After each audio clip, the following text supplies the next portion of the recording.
Hey guys, let me share this with you right here. This is the Ritz-Carlton residence here. It's actually a condo. It's massive on the inside. It's beautiful.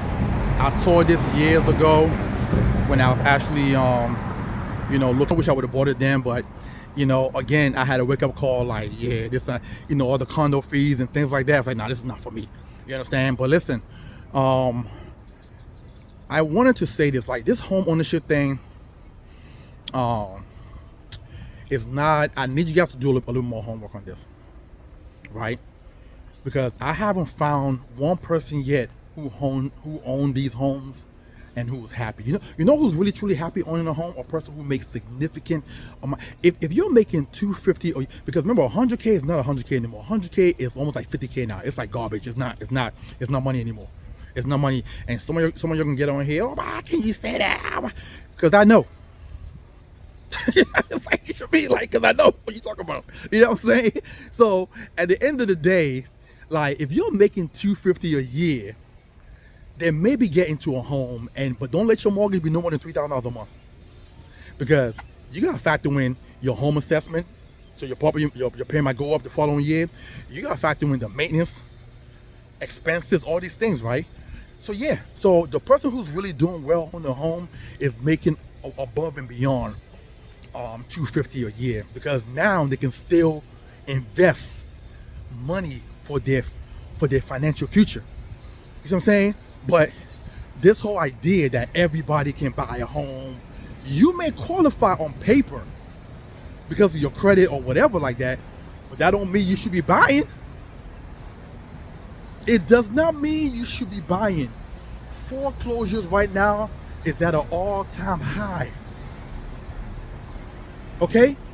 Just like in 2008 when everyone was buying because they had those no doc loan. As long as your credit score is like 670 or whatever like that, you don't have to show proof that you have money. I'm like, what is this wild stuff? And I ain't gonna lie, they almost got me. When I was looking at these properties right here behind me, yeah, no doc loan. I almost signed on the dotted line. And in 2008, 2009, 2010, the market started to go kaboom. Listen, this is a lot of y'all don't follow this, but I'm so glad that I am a Scorpio. I am in tune with my intuition. I am highly in tune with my intuition. Because something inside of me was saying no, something don't add up, don't feel right. You understand? And then I happened to get into the financial service field, and I met one of the CEOs of the company, and I was telling him, hey, listen, I'm thinking about buying a house.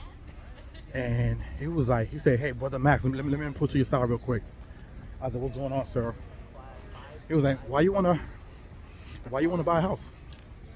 I'm like, oh, because I think I need one. I'm throwing money away, and renting. It was like, Brother Max, keep renting. I'm like, what? It's like, yeah. It's like, keep renting until you save enough to buy your house cash. It was like, we don't do interest here. I'm like, what? He pulled me to his office. Logged on to Zillow, I believe. Zillow or Google, one of them, I don't know. And he pulled up their house in Vienna, Virginia.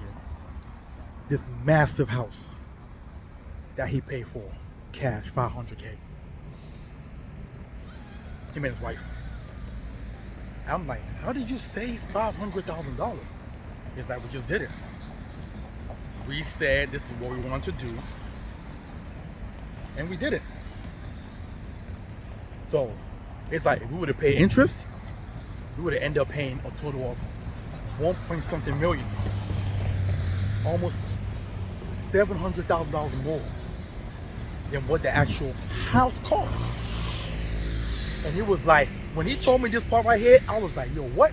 He was like, let me tell you something. No matter how long it takes, we will never, that house may never appreciate up to the total amount that we paid. Okay? So when they tell you that your house is an asset and your way to wealth, it's a lie. And mind you, this is just principal and interest. We haven't even factored in the taxes you end up paying over time, which obviously you cannot get around. We haven't even factored in the maintenance costs, the lawn mowing, the roofing, the plumbing, everything, the appliance replacement, everything, AC, everything that could go wrong within that property. You ain't factoring none of that in. So you actually end up paying way more. He's like, no. Put your money, open yourself a big IUL, and whatever you do, don't fund it no less than $1,500 a month. And Brother Max, I guarantee you'll be wealthy by the time you are 60 years old. And I listened to him. At the time he told me, obviously I couldn't do no $1,500 a month. I wasn't quite there. But now I do way more than that.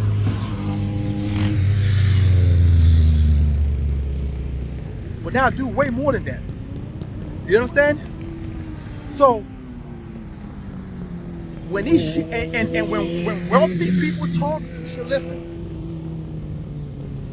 I remember Grant Cardone said this a while ago. And if you saw the comments, the black people, yeah, you work for the white man. You don't want black people to own anything. And Grant Cardone said, brother, if you do the math, you will understand what I'm saying. If you do the math, you will understand what I'm saying. Most of the time when people end up passing away with these homes, they usually in so much debt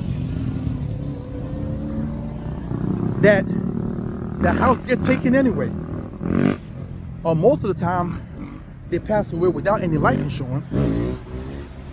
Then when the last tax bill come, or the taxes for that property, and the family can't pay it, or the family can't assume the loan to take over the payments, the house is gone.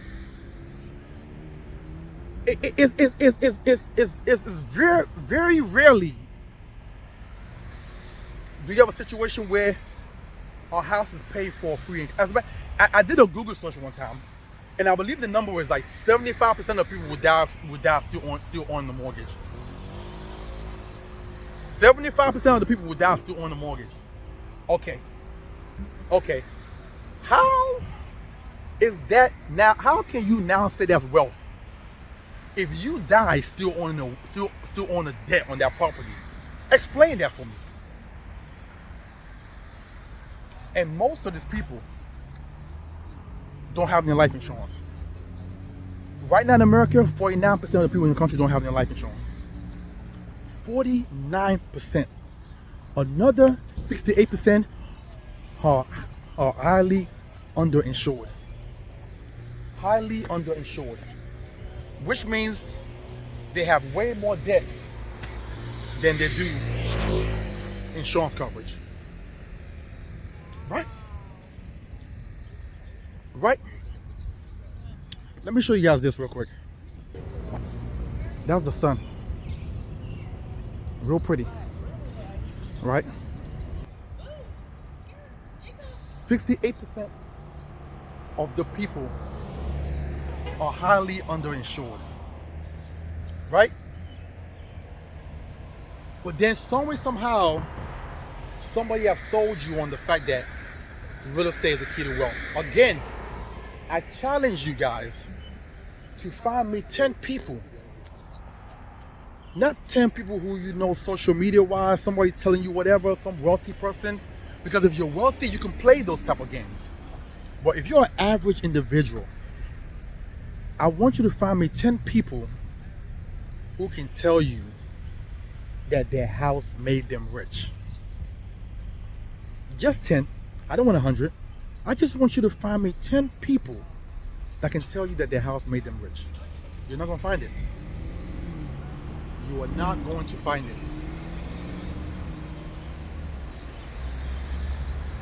I'm gonna close out with this, guys. Listen, if you want me to share with you my 16 years of knowledge that I grabbed from ultra wealthy people, I'm talking about people who are making $10 million a year, people who are worth over 20, 30, 40 million dollars, secrets that I've learned from them, and you want to apply that in your life, I don't care what position. Let me share the story. I know this young lady. She's a client of mine. I met her a few years ago. Single mom, 4 kids. I did a policy for her over a decade ago, right? And this young lady listens well, very disciplined, don't spend on nothing. I believe she's still driving the same car from 10 years ago when I met her. I believe it's the same car, right? And every year she filed her taxes, she calls me, Mr. Maxwell. That's what she called me, Mr. Maxwell. I got $8,000 back. I want to put $4,000 into my policy. Can you help me through this? This girl has almost $200K right now inside her IUL.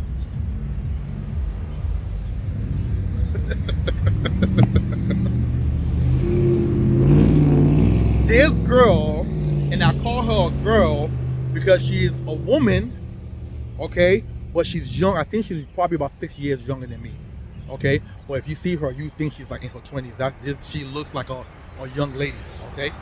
And when I looked at her statement, probably at the beginning of the year, because that's when I do my review to, annual statement for my client, this girl has almost $200K in her cash value inside her policy. How many of y'all watching this right now can tell me you have $200K in anything? Okay? And if she ever needs money, she's grabbing it tax-free. No stipulations, no questions asked, no nothing. Now, at 41, 42 years old, I think she has 1 child left that's under the age of 15. So she's going to be collecting some money still from that child, right? Be able to file that child every year, taxes, whatever. If she continues doing this for the next 15 years, which will put her at 57, I have no doubt this girl will have over 600K, 500K, 600K inside her IUL because of the power of compounding interest.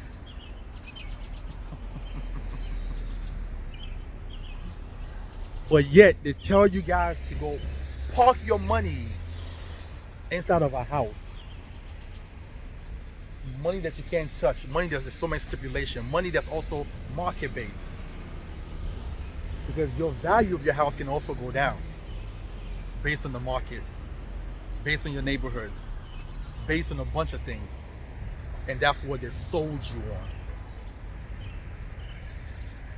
I'm here to tell you guys, stop falling for the okie doke. If you want to learn the game, text me at 443-208-5480. That's 443-208-5480. I look forward to hearing from you. Hope you guys have a wonderful and blessed evening. Also, too, if you want to just, send me a little message through my website, and we'll reach out to you ASAP, which is TitanEvolutionGroup.com. That's TitanEvolutionGroup.com. Hey, listen, I'm looking forward to speaking with you and changing your future. Have a wonderful and blessed evening.